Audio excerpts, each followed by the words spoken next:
A paz do Senhor, irmãos. Glória a Deus. Quem trouxe Bíblia, abra ela no livro de Gênesis. Gênesis capítulo 25. Quero dizer ao pastor, ao bispo, é uma honra estar aqui hoje. Amém, varão? Obrigado pela confiança, pela oportunidade. Pastor Robson também, que foi o canal de bênção para estar aqui hoje, me fez o convite. Deus abençoe. Minha tia Lu, né, que veio, chegou depois de mim, mas veio ouvir a palavra de Deus nessa noite. E eu fiquei surpreso, estou vendo aí Eduardo, sua esposa. Amém? Varão, fica à vontade, seja bem-vindo. A igreja não é minha, né, mas seja bem-vindo. Missionário Vitor, Vaz de Deus. Eu conheci Vitor, né, na época que nós dois era do mundo, né? Eu lembro que nós tínhamos 10 anos, quarta série, nós conhecemos, estudava junto, né? E aí, quando a gente completou assim, uns 14 anos, estava estudando no 9º ano, Vitor se converteu primeiro, né? E eu olhava assim para Vitor, às vezes ele ia para a sala de aula, levava a Bíblia, fazia orações no meio da sala de aula, e eu olhava assim e falava, rapaz, Vitor tá doido. Aí, ó como Deus trabalha, 2 anos depois eu peguei a doidice dele também. Glória a Deus, né? Livro de Gênesis, capítulo 25. Vamos ler o versículo 31. Gênesis 25, 31. Quem a encontrou, diga amém. Vamos ler. Preste bastante atenção. Então disse Jacó: vende-me hoje a tua primogenitura. E disse Esaú: eis que eu estou a ponto de morrer, e para que me servirá logo a primogenitura? Então disse Jacó: jura-me hoje. E jurou-lhe, e vendeu a sua primogenitura. E Jacó deu pão a Esaú e o guisado das lentilhas. E ele comeu e bebeu, e levantou-se e foi-se.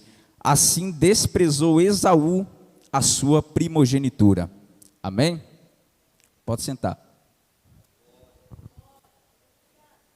Quando eu recebi o convite, eu costumo já sempre orar, pedindo a Deus uma direção na palavra. Mas antes que eu separasse um momento para orar especificamente para esse dia aqui, o Senhor já deu a palavra. Eu ia em outra igreja, mas quando eu ia em outra igreja, o Senhor já me deu essa palavra desde a terça-feira. Eu quero dizer, Deus vai falar com a sua vida hoje poderosamente. Eu preciso que você fique totalmente atento à palavra. Você não pode deixar escapar nada do que Deus vai dar para você aqui hoje. Eu não sei que mover essa palavra vai provocar. Eu não sei se vai provocar um mover do lado de fora. Mas uma coisa eu tenho certeza: o Espírito Santo vai fazer um mover dentro do teu coração e do teu espírito nessa noite. Essa palavra que lemos aqui vai nos falar o exato momento em que Esaú, filho de Isaac, vende a sua primogenitura para Jacó, seu irmão, desprezando assim Esaú a sua primogenitura. E o objetivo e o foco dessa palavra de hoje é a gente analisar os erros que Esaú cometeu aqui. Porque são erros que nós também estamos sujeitos a cometer durante a nossa caminhada. Então o objetivo dessa palavra é nos prevenir. Esaú desprezou a sua primogenitura. Mas o que é primogenitura? Vou explicar bem rapidinho, porque isso é um conceito que eu acho que a maioria aqui já entende. Mas eu só vou dar uma pincelada. Primogenitura é o direito do primeiro. É o direito, a herança do primogênito. E o que é primogênito? Primo vem de primeiro, gênito de gerar. Primogênito é o primeiro filho homem a ser gerado. Por exemplo, eu sou o primogênito da minha mãe. Se um casal ter 10 filhos homens, o mais velho que nasceu primeiro, esse vai ser o primogênito, tá? Mas qual é o valor disso? Hoje em dia, quase nada. Mas naquela época e naquela cultura, o fato de uma pessoa ser primogênita é uma expressão muito forte. Dava a ela direitos diferentes dos seus outros irmãos. Primeiro, o primogênito, quando o pai da família, quando o patriarca da família morria, o filho mais velho, o primogênito, ele herdava a chefia da família. Tanto na área natural e material, quanto também ele chefiava a família na adoração a Deus. Primeira coisa, o primogênito herdava a chefia da família, e seria o novo patriarca. Segunda coisa que os primogênitos tinham direito, segundo o texto de Deuteronômio, capítulo 21, versículo 15, o primogênito, quando o pai iria repartir as heranças, o primogênito, o filho mais velho, recebia uma porção dobrada da herança. Enquanto eu recebi uma porção, o primogênito receberia duas. E se fecha aí, esses dois direitos, que a maioria dos primogênitos tinha. Só que Esaú não era qualquer primogênito. Esaú não era filho de qualquer família, ele era filho de Isaac. Então isso dava outro direito. Que direito é esse? Você vai entender agora. Esaú foi filho de Isaac, e Isaac foi filho de Abraão. E você sabe muito bem que Deus chamou Abraão, e quando chamou Abraão, fez promessas a Abraão. E todos nós aqui sabemos que quando uma pessoa é portadora da promessa, ela passa por um processo, até que o tempo do cumprimento da promessa chegue na vida dessa pessoa.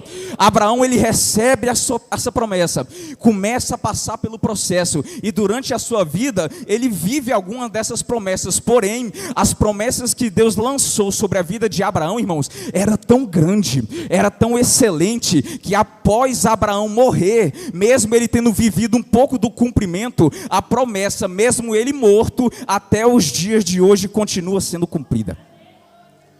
O cumprimento continua em andamento. As bênçãos que Deus derramou sobre a vida de Abraão, a promessa era tão grande, que o fim da promessa não era apenas Abraão, mas toda a sua descendência seria abençoada, de geração a geração, herdavam as promessas, eram abençoadas, até chegar aos confins, a todas as famílias da terra, pois Deus disse a Abraão, em ti serão benditas todas as famílias da terra. Então, há promessas tão grandiosas, que não ficaria só com Abraão, transbordaria sobre toda a sua parentela, e aí que pega o direito de primogenitura. Quando Abraão morre, chega a hora dele passar a promessa adiante. Isaac herda a promessa. Só que agora Isaac também está velhinho. Mentira, está velhinho não, adiantei um pouco a história. Mas Isaac está casado com Rebeca. E não tinha nenhum filho, porque Rebeca, assim como Sara, sua sogra, também era estéril. E aí chega a oração no meio. Isaac começa a orar, Senhor, abençoa minha esposa, Senhor, coloca vida no ventre da minha esposa. E Deus ouve a oração e dá a bênção em dobro. Rebeca fica grávida de gêmeos. E quando ela fica grávida de gêmeos, os meninos na barriga começam a se contorcer um com o outro. E aí ela vai orar a Deus perguntando, Senhor, porque eu sou assim, o que é que está acontecendo dentro da minha barriga? E o Senhor fala, olha, 2 povos estão dentro do seu ventre. E das suas entranhas se dividirão 2 nações diferentes. Um povo será mais poderoso do que o outro, e o maior servirá ao menor. Os meninos nascem, mas aí eu te pergunto, se é gêmeos, se nasceu no mesmo dia e na mesma hora, quem é que vai ser o primogênito? O que nascer primeiro. Na hora de nascer, Esaú foi mais esperto, saiu na frente, e Jacó logo atrás vem segurado no calcanhar. Então, por direito natural, quem deveria herdar a primogenitura e todos esses direitos que eu te falei, inclusive as promessas na vida de Abraão, seria Esaú. Mas aí, nós já lemos, ele desprezou isso. Ele desprezou a sua primogenitura. Ele desprezou algo tão grande, irmãos. O Deus que se referia, eu sou o Deus de Abraão.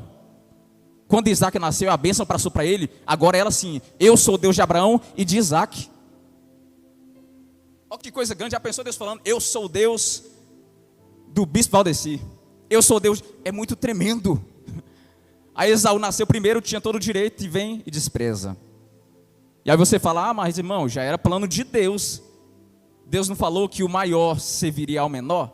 Já era plano de Deus colocar Jacó como herdeiro das promessas. Sim, é verdade.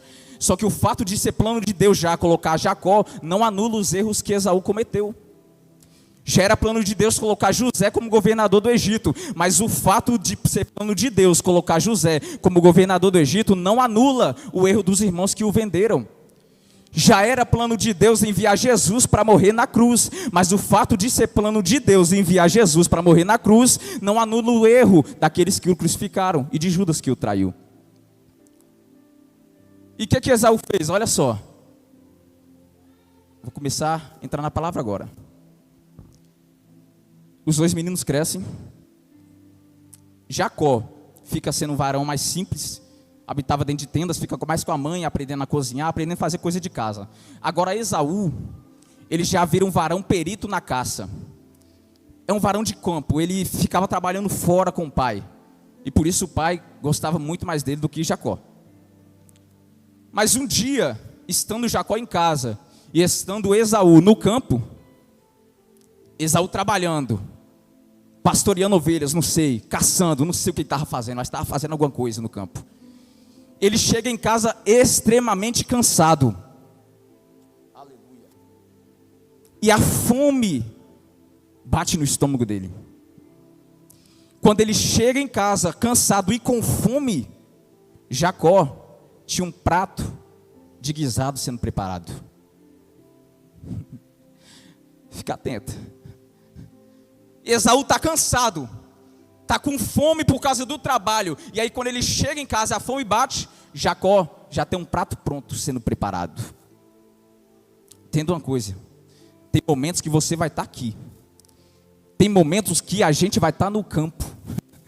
Imagino que quando Esaú estava no campo, ele não estava nem lembrando de comida, não, porque estava envolvido no trabalho, estava envolvido com as ovelhas do campo. Porque quando a gente está no campo, irmãos, é assim. Quando a gente está aqui no campo, trabalhando para Deus, fazendo alguma coisa, a gente está envolvido, a gente nem está pensando em comida, a gente só quer adorar, a gente só quer glorificar, a gente só quer exaltar. Só que aí tem uma hora que você sai do campo e vai para casa. E é na hora que a fome chega. Entenda uma coisa, dentro de você há algo que tem fome pelo pecado. Dentro de você habita uma natureza faminta por aquilo que desagrada a Deus. E quando Esaú está no campo, a gente não lembra da fome, a gente está na unção, a gente está na graça, mas e quando a gente vai para casa, é aí que a fome começa a bater. E é porque o diabo que provoca a tentação, o diabo realmente é tentador, mas ele não controla o seu coração para você ser tentado, não. O diabo só estimula aquilo que já está dentro de você. A Bíblia diz que cada um é atentado e atraído segundo a sua própria concupiscência.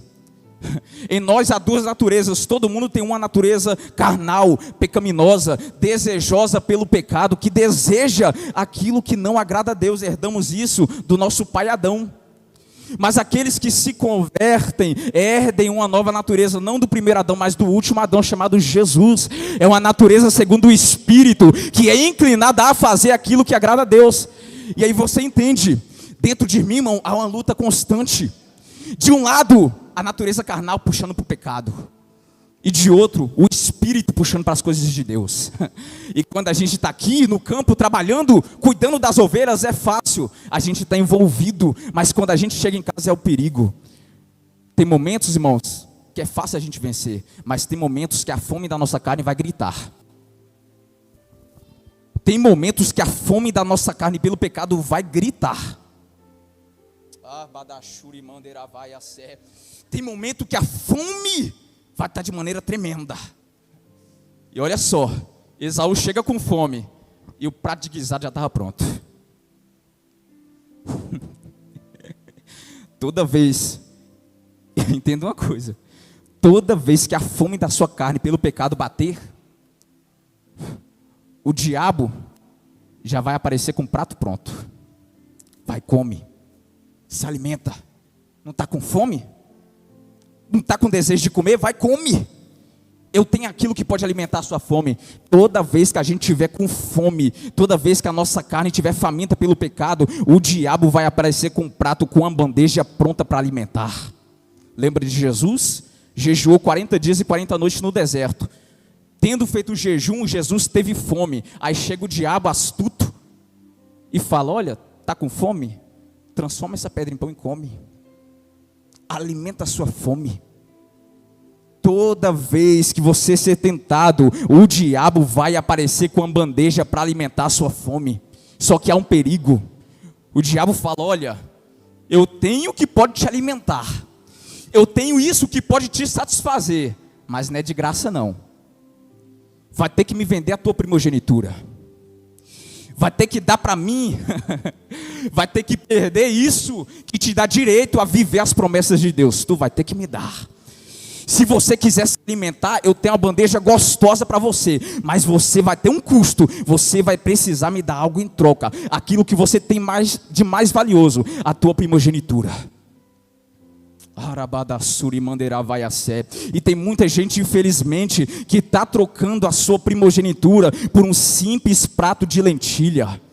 Tem muita gente que está trocando a bênção de Deus, as promessas de Deus, o chamado de Deus na sua vida, por causa de uma bandeja que aparece no caminho dele. Tem muito Adão perdendo a comunhão com Deus no jardim, porque está tocando e comendo no fruto que Deus falou, não coma. Tem muito Sansão perdendo o espírito, a força e a visão por causa das Dalilas que está aparecendo no seu caminho. Mas Deus está falando nessa noite, ei, não troque a tua primogenitura por um simples prato de lentilha. Não troque a bênção de Deus por causa das tentações do mundo. Não troque as bênçãos celestiais que Deus tem para derramar na sua vida, para alimentar e satisfazer a tua carne. Deus está falando, não troca, não troca. O que você tem um valor que você nem imagina. Aquilo que eu te entreguei é muito mais valioso. Não abra mão.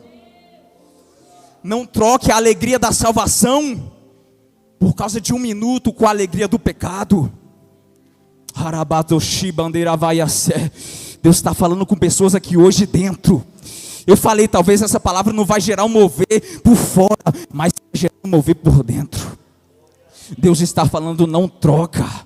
Não troca aquilo que eu coloquei nas suas mãos, não troca. Mas irmão, e quando eu estiver com fome, e o diabo aparecer com a bandeja, como é que eu vou resistir? Faça igual Jesus. Jesus olhou para a cara do diabo e falou bem assim, olha só, nem só de pão viverá o homem, mas de toda a palavra que sai da boca de Deus. Quem pode glorificar a Deus nessa noite? Nem só de bandeja o homem vive. Não é a bandeja que me alegra, não é a bandeja que me sustenta. O que me sustenta, o que me coloca de pé, não é a bandeja de Satanás, mas é a palavra. É a palavra. O que eu preciso para ser feliz é a palavra que sai da boca de Deus. Chega Esaú, varado de fome, Jacó com a bandeja pronta.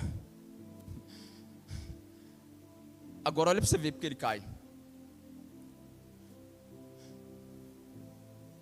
E aí, vai querer? Vai ter que me vender tua primogenitura. Olha o que ele fala.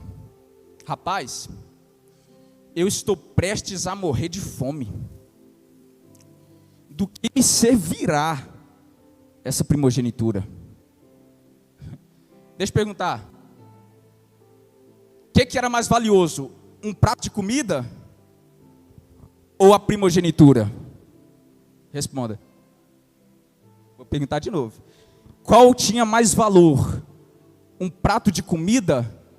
Ou direito de primogenitura? Aí ele olha para o prato de comida, olha para a sua fome e fala, para que vai me servir essa primogenitura? Que o inimigo ele é tão astuto, que no momento da tentação, se você não tiver firmado no seu coração seus valores, aquilo que hoje para você é tão valioso, no momento da tentação, você olha e fala, para que vai me servir isso? Porque o mais importante é eu satisfazer minha carne. O mais importante, Jacó, para mim agora é comer, porque eu estou com fome. Do que me servirá a primogenitura? Não conhece o valor que tem. Não entende o valor que Deus colocou na mão dele. Não entende. Ô jovem, você precisa entender o valor daquilo que Deus colocou na sua vida. Você precisa entender o valor da salvação que Deus te deu. Você precisa entender o valor, quão valioso e raro é o chamado que Deus colocou sobre a sua vida. Você precisa entender. Porque se você não tiver firmado no teu coração os valores, quando chegar a fome e o diabo tentando, muitos caem. Um marido que não valoriza a esposa, não sabe o valor da família que Deus deu. Quando a esposa envelhece, troca. O jovem que não valoriza a sua santidade e a sua pureza diante de Deus, quando aparece o prato de guisado, cai de boca no guisado, sai beijando um, sai beijando o outro, sai ficando com um, sai ficando com o outro, não entende o valor do que tem. Mas Deus está falando nessa noite: ei, aprenda a valorizar o que eu te dei. Aprenda a valorizar a sua primogenitura. O que eu coloquei nas suas mãos é muito grande. O que é um prato de lentilhas diante de todas as promessas que Deus tem feito? Ô Adão, pisa na cabeça dessa serpente que está te tentando. Ô Sansão, coloque essa Dalila para correr logo da sua vida. Valorize o que Deus te deu. Olha o que ele fala. Do que é que vai me servir essa primogenitura se eu estou a ponto de morrer? E Deus está falando: talvez a solução que você precisa é essa. Exatamente isso aí. Em outras palavras, ele estava falando: rapaz, a minha fome está tão grande que para eu não comer esse prato de lentilhas, só morrendo. E Deus está falando: talvez essa seja a solução que você precisa, morrer. Mas quem quer morrer? Quem quer deixar de alimentar sua carne para morrer? Oh, mandaravassu, vime de calabaracé. Tem pessoas que estão presas a pecados, a vícios, que Deus está falando: ó filho, você vai só conseguir vencer quando você decidir morrer.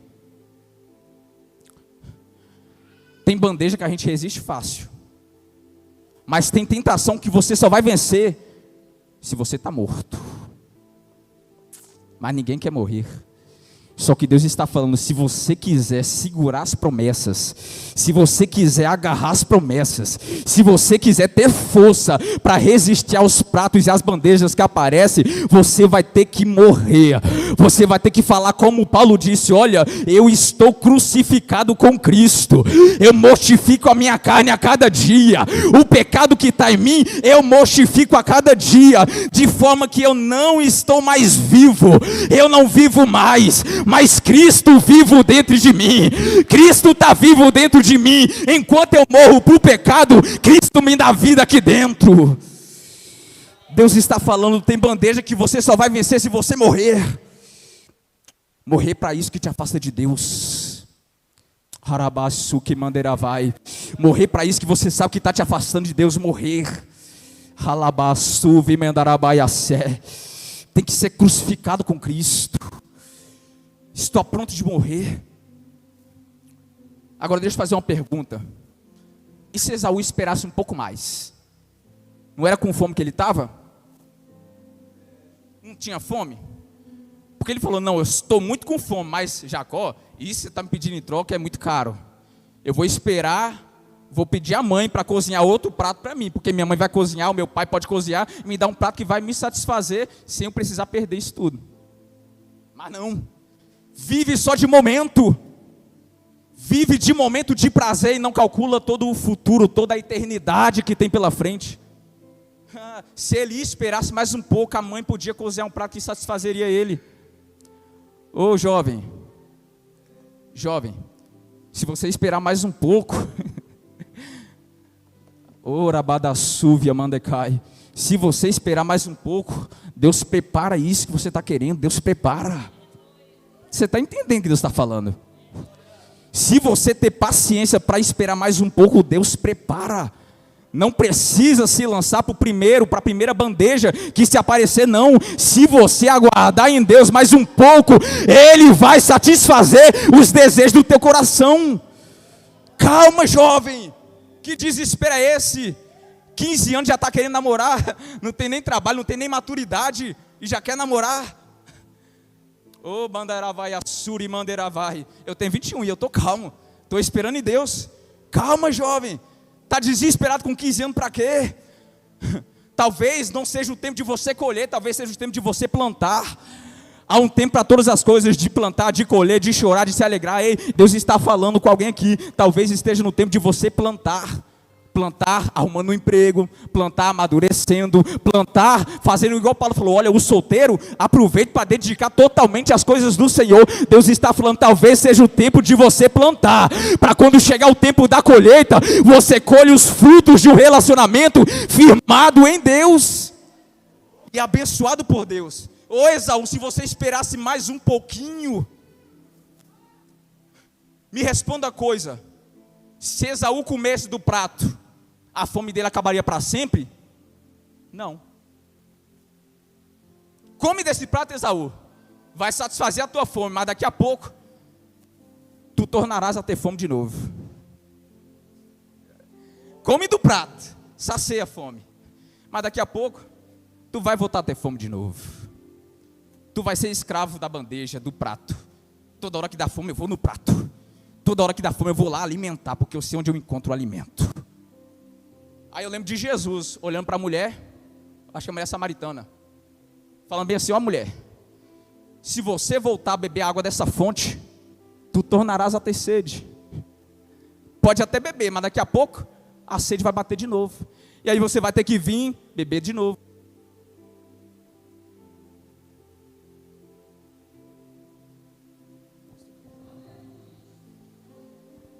Se beber dessa fonte vai tornar a ter sede. Toda hora vai... Por quê? Porque o poço, presta atenção, ele escraviza a pessoa. Toda hora que tem sede ele vai beber. Toda hora que tem sede ele vem e bebe.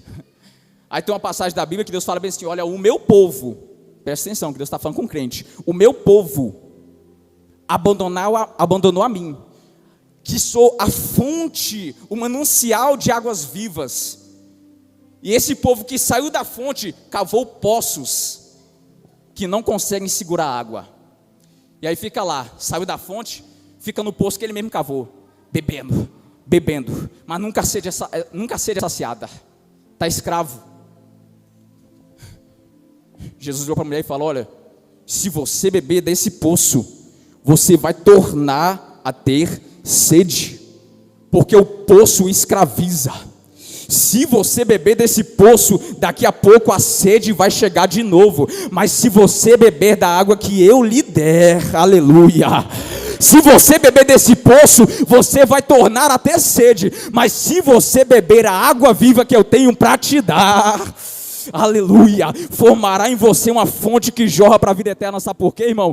Porque o poço ele escraviza, mas a água viva, a fonte que é Jesus, liberta.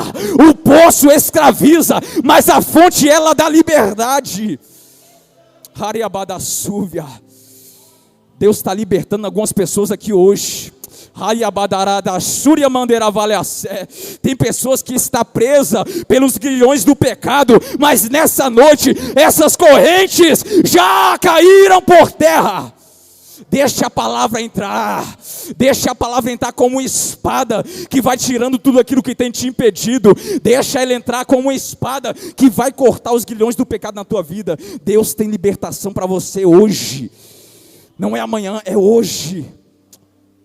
Liberdade. Eu posso chamar os irmãos aqui na frente, pastor? Bispo? Vem aqui na frente, por favor, irmãos.